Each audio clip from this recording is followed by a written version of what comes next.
Hello, recorders. Well, today is the 15-year anniversary of the sweet life of Zack and Cody. I know, we're getting old.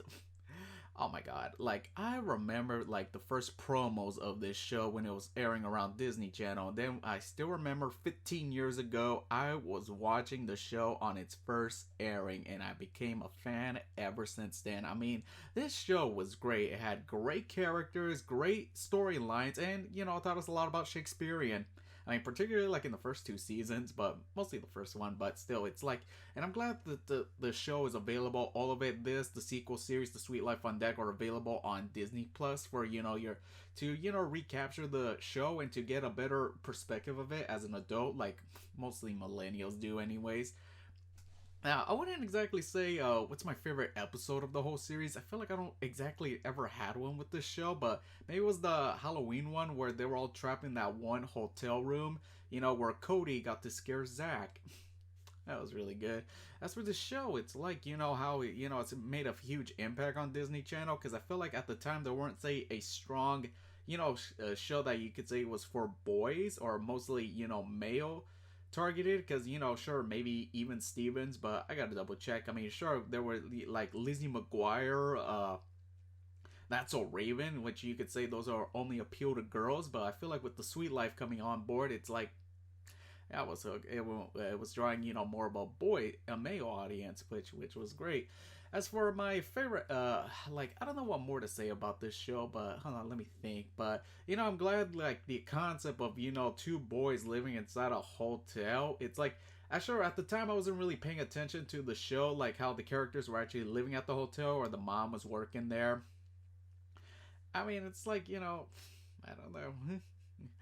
And of course, who can forget about the unforgettable moment where Mr. Mosby was trying to teach London how to drive and the whole Prendo thing. Like, ever since, that episode, I, like, paid attention to the Prendo, and every time whenever I'm driving and I look at the gear shift, and it's like, I instantly think of London. Like, thank you for teaching us that. As far as, like, I feel like for the show, it wasn't exactly one I would say talk with friends about it during the time. It's like, I don't know, not a lot of people seem to talk about the shows they would watch at the time. Maybe there were some, but not so much. But I'm pretty sure everyone at least watched it. The Sweet Life. I mean, it was really good. I mean, better than Hannah Montana.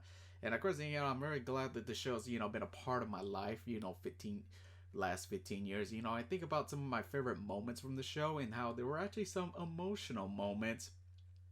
As of now, like the cast has actually gone off to bigger things. I mean, particularly Cole Sprouse, being on Riverdale, and he's become more of an even bigger teen heartthrob than he was during the Sweet Life. As for Dylan, who can remember that little nude incident of his?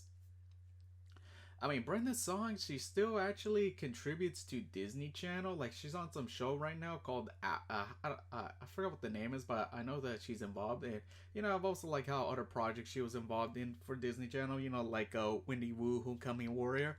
And, of course, Ashley Tisdale, being in High School Musical. And it's like how funny how she was like so like busy with that, touring, that she was hardly in the Sweet Life. And it's like, was she gonna be the first one to be leaving the cast? But now I'm glad that she managed to stick around for the longest. Sure, she wasn't on the spinoff, but still, I'm glad she didn't leave or anything. And who forget about Mr. Mosby? Mr. Mosby was great. Sure, he was the manager, but he was a great character. Now, you guys aren't gonna believe this because how my name is Steven, and in Spanish you say it's Esteban or Esteban, and especially how we had that one character, Esteban, and I never paid attention that his name was the same as mine in Spanish. I like not kidding. I did not realize that until like the series ended. It's because they didn't pronounce it the same way like Esteban, like people like my parents say it to me. I feel like it's like, and we forget about Arwen, like the lovable guy trying to fix everything, but it breaks.